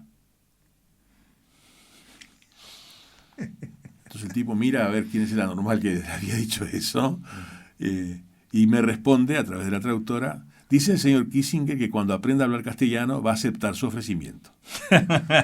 Ahí bien diplomático. Bien diplomático. También, ¿no? Ahí termina la primera parte de la historia, termina la conferencia de prensa y nosotros todos para salir teníamos que pasar por detrás de donde estaba Kissinger. Y cuando yo paso por detrás de Kissinger, Kissinger me abraza y se pone a hablar conmigo. Yo soy una bestia peluda, porque vos no podés hoy día trabajar en un medio de comunicación sin saber inglés, pero yo no sé 2 palabras de inglés, ¿no? Igual.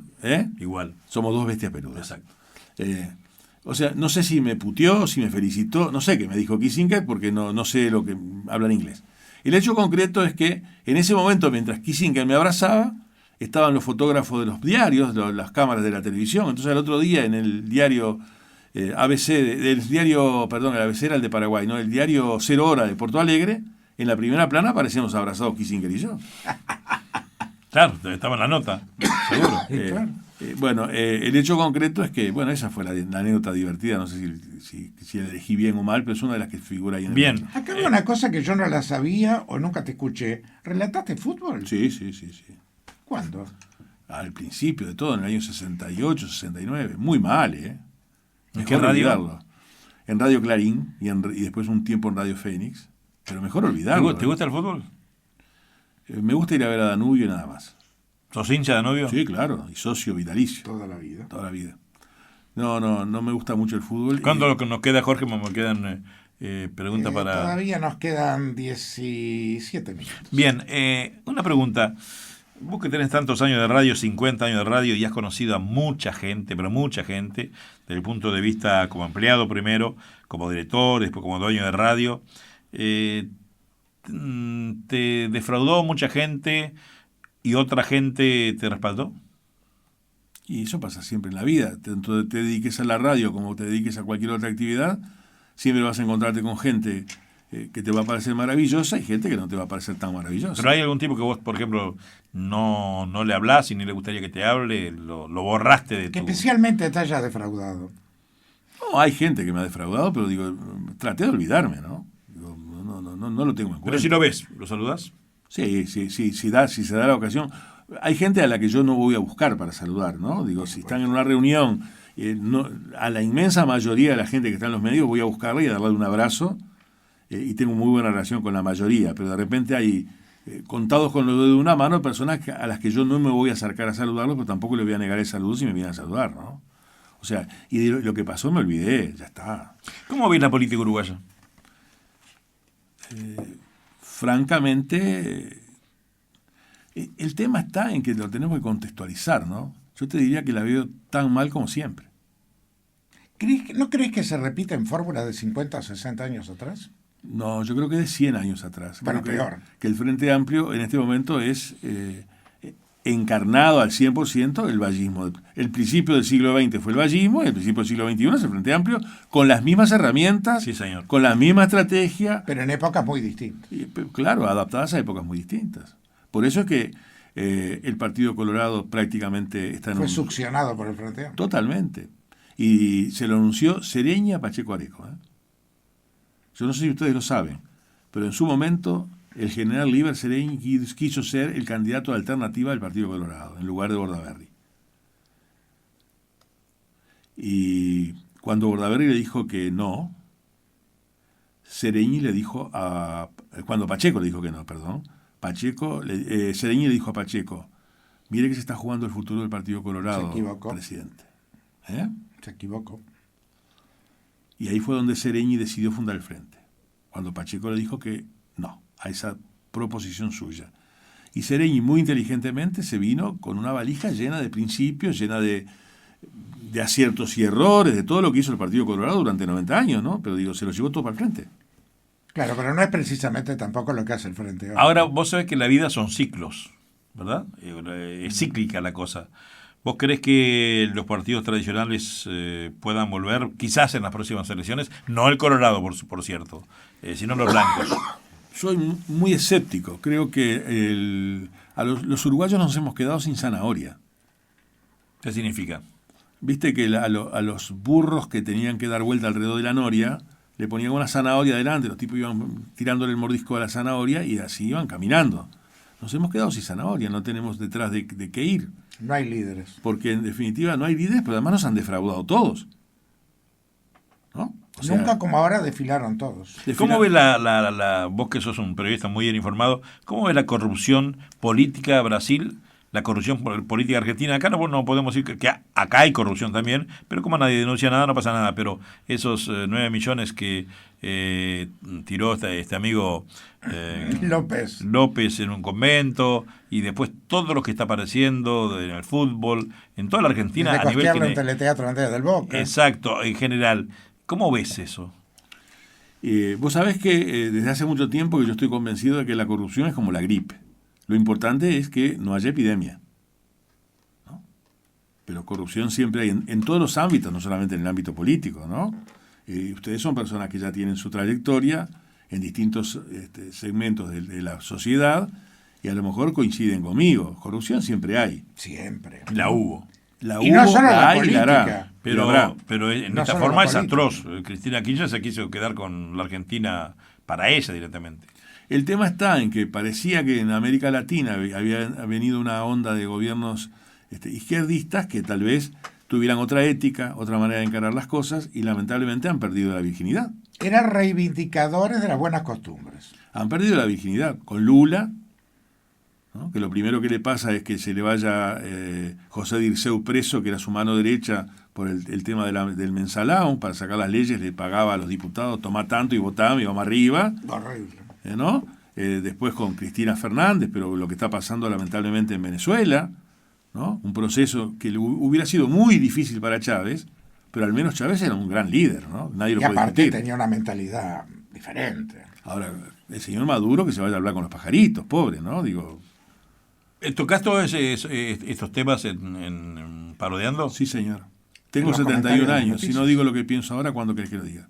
No, pero de repente viste que hay gente que, yo como ahora no te puedo escuchar, hay gente que evita por ahí tocar política, o porque hay algún oyente que se te va a calentar, porque si vos, acá el hombre que Yo siempre hace pienso de que hay que decir lo que uno piensa.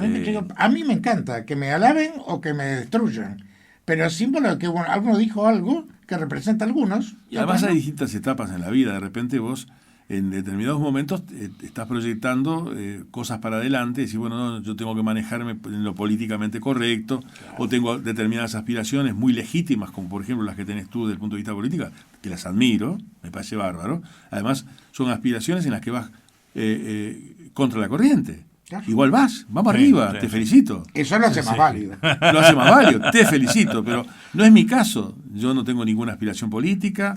Me aburriría mucho si algún día me eligieran diputado y tuviera que estar ahí diciendo cosas que en el fondo a lo mejor ni siquiera yo las pienso porque tengo que seguir el ritmo de lo que me diga el líder, ¿no? O sea, no es mío, no te estoy criticando a vos, es necesario que haya gente. Y no hay mejor manera que colaborar con la sociedad que desde la política, es maravilloso. Vamos Pero arriba. en el bien entendido de lo que es la política. Bueno, nos quedan los últimos minutos Bien. y ahora sí, acaban a haber 3 preguntas que son mandatorias. ¿Ya pasó 1 hora y media? Sí, señor, Qué barbaridad. ya pasó. Lo que es hablar con un hombre de radio, verdaderamente de radio, ¿no? Qué fantástico. Qué honor para mí estar pensar ¿En serio? Con los tu- divagues, no, pero los divagues, he escuchado hasta expresidentes acá en los divagues, che. No, sí, sí. Entonces digo, me siento como un privilegiado de estar junto a ustedes. Yo les agradezco Pero es muchísimo. que justamente el divague abre el abanico de todos quienes tienen una trayectoria. 50 años no es un día. Hace 32 años que está este divague. Antes estaba a la 1:30, 3 de la mañana, ahora por motivo del invierno y por motivo, viste, que te debe pasar lo mismo a vos. Uno debe hacerle caso a la gente. Cuando la gente, si hay 5 que te hacen una observación, dale pelota porque hay 100 que empiezan a similar, ¿no es Tal cierto? cual. Entonces nos decían, el divague es muy tarde, a la 1:30. La gente que trabaja en la noche, bárbaro, lo escucha porque no es en vivo, pero es un Pero el que semivivo. madruga no le es tan fácil. Antes era en vivo, pero no podemos traer aquí en la Ciudad Vieja un invitado. No podemos. Entonces, vos sabés que esta radio es de la Iglesia Católica. ¿Sos católico? Sí, ¿Crees en Dios? sí, claro. ¿Qué es Dios Vos- para vos? Todo. Todo. No concibo la vida sin Dios. ¿Lo has sentido en tu camino? Sí, claro. Sí, sí. Ojalá pase mucho tiempo y que un día... Perdón, lo he sentido, lo siento. Correcto, sí, sí, sí. Y sí. lo siento. Y Bien. Ojalá que pasen muchos años y que tengamos Luis Parodi para rato, pero si algún día Luis Parodi se va físicamente, ¿a dónde va? Según el pensamiento de Luis Parodi. ¿Qué hay después de? Seguro. no tengo la más remota idea, pero me voy a ir al mejor lugar porque es el lugar que me va a elegir mi padre, que es Dios. Que no es un juez que me esté esperando para pegarme con el hacha porque me masturbé 4 veces más de la que debía. No.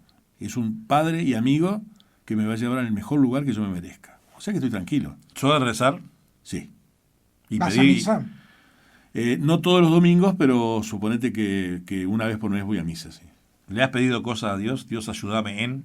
Sí, sí, permanentemente. Y le he pedido cosas a la Virgen de Fátima, con la que tengo una relación... ¿La has muy- visitado? Sí, varias veces. ¿Y por qué tenés esa relación con la Virgen? Porque un día llegué de casualidad a Fátima y me sorprendió con algo que yo no esperaba. No creía que yo pudiera ser merecedor de que la Virgen se ocupara de mí y respondiera a una súplica mía tan especial. Entonces de ese día quedé como fascinado con Fátima, ¿no? Y ahora el año que viene se cumplen 100 años de la primera Este aparición año de tendré Fátima. la felicidad de ir por 7ª vez allí. Mirá, no, yo tantas veces no fui, pero Con 4 o los 5 oyentes, fui, en este caso. Los lunes de tarde, 4 Nosotros y vamos media... a ir con 30 oyentes y vamos a estar el día de los 100 años, el año que viene, en mayo. En mayo. Ahora vamos a hablar de eso, lo que nos resta de final, pero para terminar con estas 3 preguntas que le hacemos a todos los invitados. Hoy lunes el padre Fabián Rovere está 30 minutos, 25 minutos con nosotros, dentro de Musicalísimo, en Conversando con el Cura, un espacio que lo creó Musicalísimo, para que un cura estuviera un día a la semana contestando a los SMS o a los teléfonos. Y le hace cada pregunta al cura. ¿Qué pregunta le darías vos al cura o a la Iglesia Católica? ¿En qué compromiso me pones, no? Digo, vos sabés que yo tenía una columna en la radio con el padre Paco Sáenz, que ya murió hace tiempo, y le hacía preguntas comprometedoras al padre Paco Sáenz. Pero, por ejemplo, la pregunta que yo le haría a la Iglesia Católica, y ahora está cambiando la Iglesia, posiblemente sea una pregunta fuera de lugar la mía, ¿no? Pero la pregunta que yo le haría a la Iglesia Católica, que se le he hecho al aire al padre Paco Sáenz, es la siguiente. ¿En la última cena estaba Judas? Seguramente cualquier cura te va a contestar que sí, que estaba Judas. ¿Judas comulgó o no comulgó en la última cena? Nadie te va a poder decir que no, porque no hay ningún testimonio que diga que Jesús discriminó a Judas y lo puso por un costado porque Jesús sabía que él lo iba a vender, ¿no? Entonces, si Jesús no excomulgó a Judas, ¿con qué derecho la Iglesia Católica ha excomulgado a gente? Esa es una buena pregunta. Es una buena pregunta. Que me gustaría hacérsela. ¿Le va a responder que eres otra? Sí, la otra pregunta que le haría a cualquier cura es ¿de dónde ha sacado la Iglesia que existe el purgatorio? Salvo que sean fanáticos del Dante y la Divina Comedia. Porque en la Biblia, yo no soy un fanático lector de la Biblia, sí del Evangelio que lo leo todos los días, y me voy todos los días de mi casa a la radio rezando el rosario con Radio Oriental. Que a las 5:30 de la mañana está el rosario en Radio Oriental. Sí, señor. Me sirve primero porque me encanta rezar y segundo porque voy calentando la voz. O sea que me voy rezando rosario con Radio Oriental todos los días de mi casa a mi radio. La otra pregunta es ¿de dónde sacó la Iglesia que existe el purgatorio? Muy bien, la última que tenemos Una disputa personal con mi amigo Jorge Marfetán, que es muy fácil, ¿no? Y muchos amigos que han participado en el divague, unos están de acuerdo con Jorge, otros están de acuerdo conmigo. Jorge Marfetán cree en el destino, yo no, yo creo que el destino se lo hace uno. ¿Qué cree Luis Parodi? Yo creo que estoy más con Jorge Marfetán que contigo. Yo creo que evidentemente que el hecho de que vos tengas marcado en tu signo que vas a ir por determinado camino, si vos no haces el esfuerzo necesario, Claro. digo, sí. Pero vos creés que tenés marcado la hora, por ejemplo, de irte de este mundo, que viene marcado eso. Yo creo que sí, que está marcado, sí. Que eso depende de Dios. Y por lo tanto está marcado. Y cada uno Teníamos está marcado parado. la hora en que veníamos. Fíjate que para llegar a este mundo tuvimos una vez que ser los más rápidos, ¿no? Porque el espermatozoide que nos hizo le tuvo que ganar a todos los demás. ¿No es cierto? Y es una Fíjate corrida larga y rápida, porque muere pronto. Que lucha, ¿no? Los tipos salen todos ahí en pelotón y hay uno Que llega. que llega. Y si hubiera llegado el de al lado, Luis Parodi, Abel Duarte, Marfetán, seríamos seríamos completamente los mismos, distintos. claro. Totalmente distintos. Fíjate, ¿quién maneja todo eso? ¿El azar? No, lo maneja Dios, no me jodas. Tener la seguridad, por lo tanto, está marcado cómo vinimos y por qué vinimos, y que no me venga otra cosa con la Iglesia, con el tema de los preservativos, porque parecería que los preservativos fueron más fuertes que Dios. Si el Señor dispone que de una relación va a salir un hijo, se te va a romper el preservativo, cae tranquilo. Ponételo en paz. Ponételo doble si querés o triple.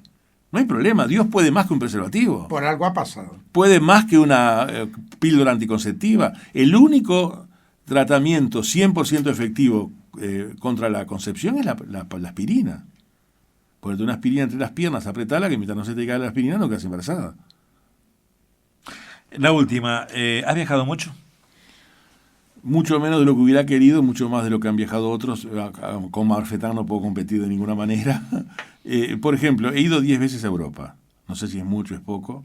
Perfecto. Bueno, Perfecto. es una buena cifra. Seguramente vos debes duplicarlo Voy por con el creces. 20º. Por eso, ahí está, duplicarlo con creces. Fui 4 veces a Estados Unidos, América Latina más o menos la conozco toda, y me encanta viajar, ¿no? Y ahora que estamos con mi señora solos, lo que hacemos permanentemente es planificar, como en las vacaciones planificarnos. ¿Sos un tipo feliz? Sí.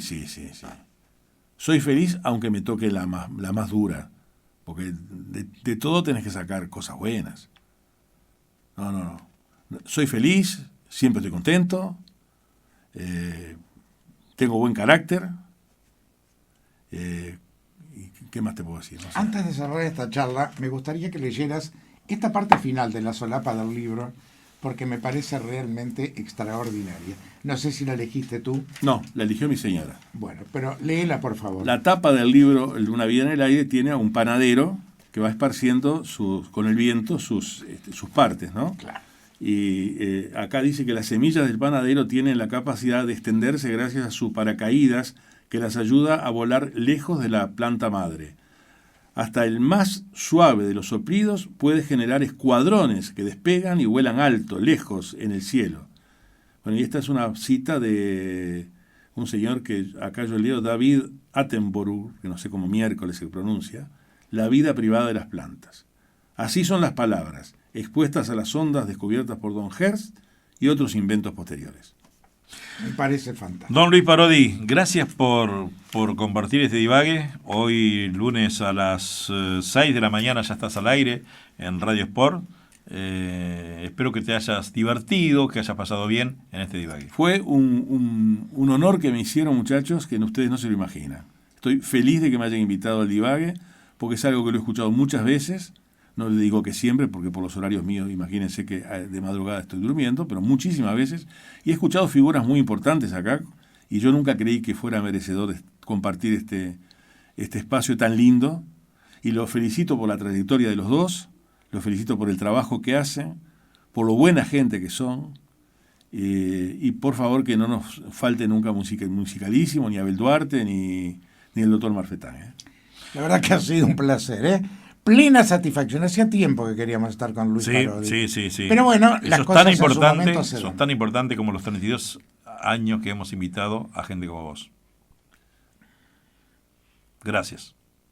Me dejaste sin palabras. Nosotros nos encontramos en 12 horas. Sí, señor.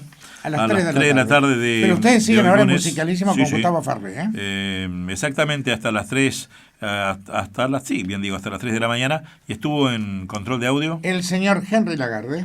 Muy bien, muchísimas gracias. Luis Parodi, conductor de Parodiando, ya hace 13 años, en Radio Sport, de 6 a 8 de la mañana, ha estado